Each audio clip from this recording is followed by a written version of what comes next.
તમને જે કહેવા માંગુ છું, નારાયણ સાકર હરી જે બાબા બની ગયા છે, તેમણે આયોજન કરેલું, તેમાં 121 જેટલા નિર્દોષ વ્યક્તિઓનું મૃત્યુ થયું છે.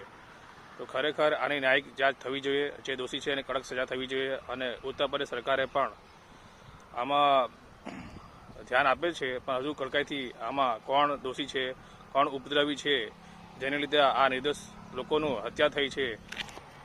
મિત્રો, તમને બધાને સારું છે ને?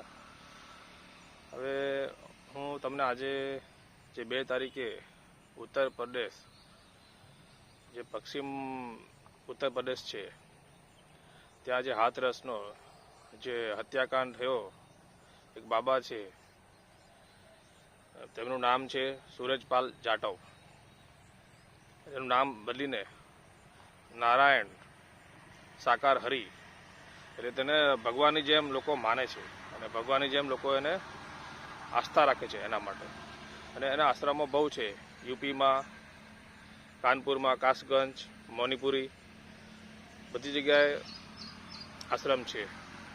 હવે આ પહેલાં પોલીસ કોન્સ્ટેબલમાં હતા 1999માં, અને 2000 આજુબાજુ તેઓએ આ બાબાનું કપડાં પહેરીને બાબાગીરી ચાલુ કરી છે.